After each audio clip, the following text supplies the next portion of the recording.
Alicia Emerson here to share with you my Coursesites course, English Acceleration.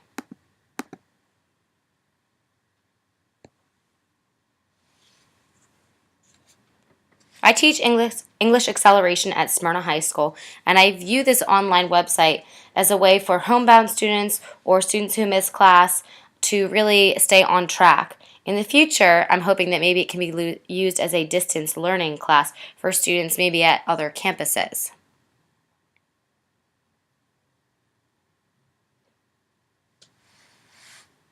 This online learning site provides a simplistic way for students to stay on task and understand the information. If you notice, the website is very easy to navigate. It starts with a homepage which provides announcements for students.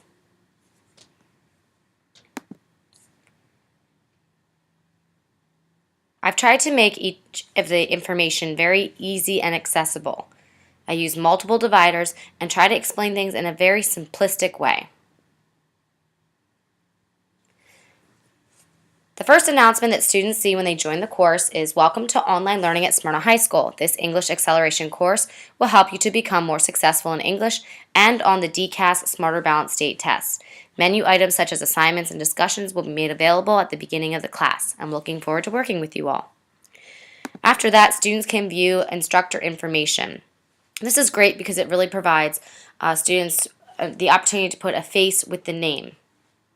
It also gives them some background information on myself, such as my classroom hours, my office hours, as well as my email address and also my telephone number.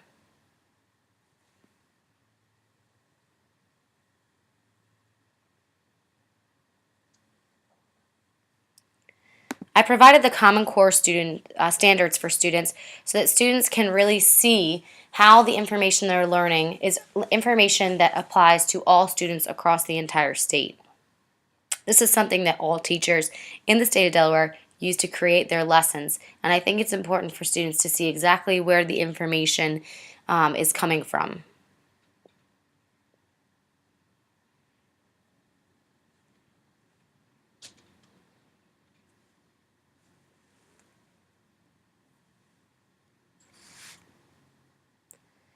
After the Common Core standards, I have the Start Here activities. Start Here, I provide a little explanation so that students don't get confused. It says, "Welcome. Please view each of the links below. To become comfortable with the expectations for this course, be sure to complete the Start Here activity." The Start Here activity is the collaborative activity within this course, although there are many. I wanted the first activity to be collaborative because it's important for students to understand Google Docs since it's something that we use throughout the course. For this activity, students click on a link that takes them to a Google Doc page. On this page, students have to create a short paragraph about the different subjects that they enjoy reading. I have them completing this activity in a collaborative manner because I think it's important for students to see other students' ideas. This provides them the opportunity to view it and also to comment on it. I also love the fact that it's live. So if students are on at the same time, they can actually comment and almost have an online chat in a public forum.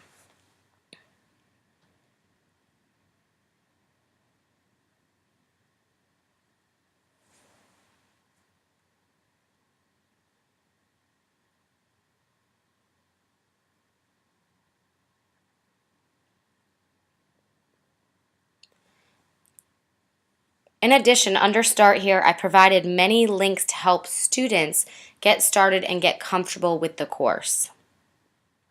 These are things that are helpful for students to read before the course actually starts. However, if throughout the course they seem to get a little lost or forget some simple things, they can go back to the Start Here and refer to them.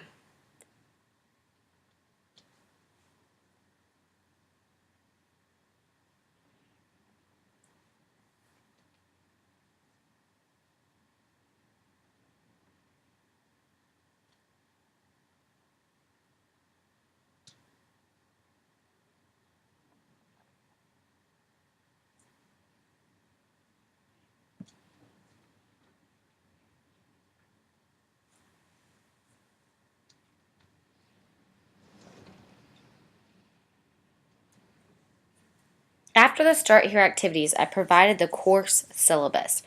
This is something that students can print. It has my information on it, and they can refer back to it anytime they need to. So I'll pull up the syllabus so you can see it. Has the units, material list, grading, classroom policies and procedures, and other policies that are important for this course. Students also have a discussion board. This is where they can collaborate with their peers. This is really important for an online course because students oftentimes get lost or confused, and this provides them a public forum where they can really ask questions that they need, and those questions can either be answered by the instructor or even by peers. In addition, it's a great place for students to communicate to the teacher how they're progressing throughout the course.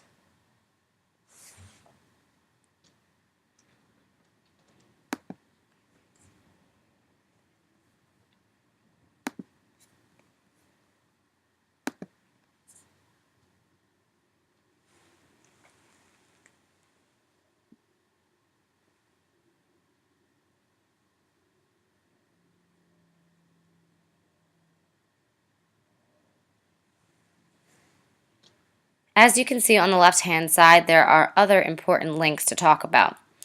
We'll be getting into the course content in a minute, as well as the vocabulary, because those are very large components of this course. Below that is the Learning Point Navigator link.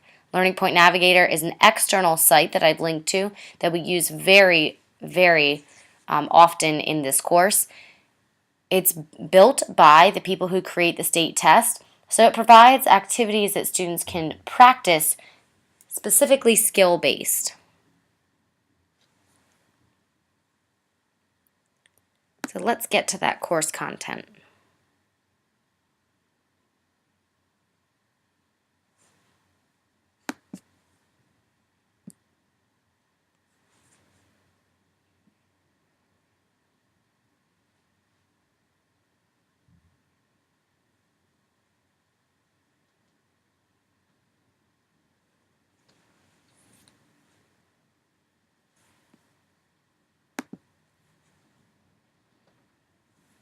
There we go. Course content. So as you can see, I have an overview for fiction. I also have my 4 units: reading strategies, fiction, nonfiction, and testing strategies. So let's look at Unit 2, which is fiction. In the fiction unit, we explore fictional works and we discover how different elements impact the stories that we read. Once we get into fiction, you'll see that there are multiple lessons. I've also provided the readings that go with these lessons. So first and foremost, you see the readings. The 3 main readings that we use throughout this are The Gift of the Magi, The Landlady, and The Leap. And then you see the specific lessons that we work through. We have a plot structure lesson, a characters lesson, a point of view lesson, a literary elements lesson, a theme lesson, a source validity lesson, and lastly, culminating activities that pull all of these elements together. Within each lesson, you can see that I provided a lesson outline.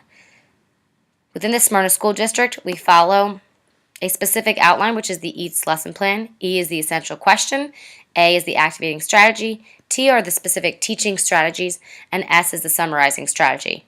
This provides a really simplistic way for students to be able to follow along and make sure they're getting completed the necessary material. Let's take a look at the plot structure lesson.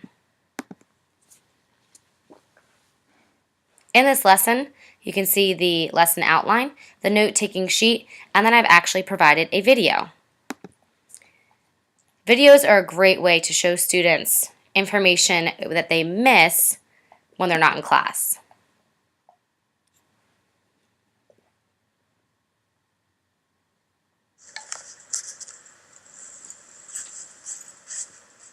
Hi guys, it's Ms. Emerson here to talk about plot structure.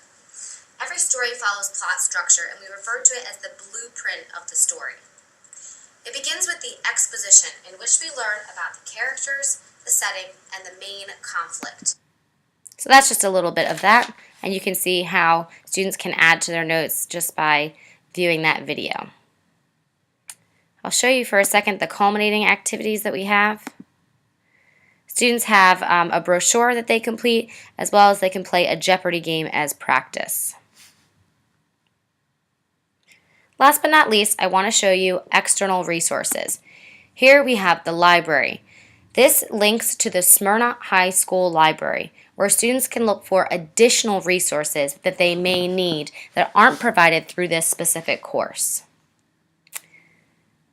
There's also resources provided through Coursesites itself, and then a help button if students are completely lost. However, I think the best way for students to answer any questions they have is to look at the discussions area. This is, like I said, a really good way where they can post questions to not only the professor but also to their peers. So, I hope you liked my Coursesites. I'm hoping to use it in the future with my English acceleration classes to really help them stay on task and use online learning.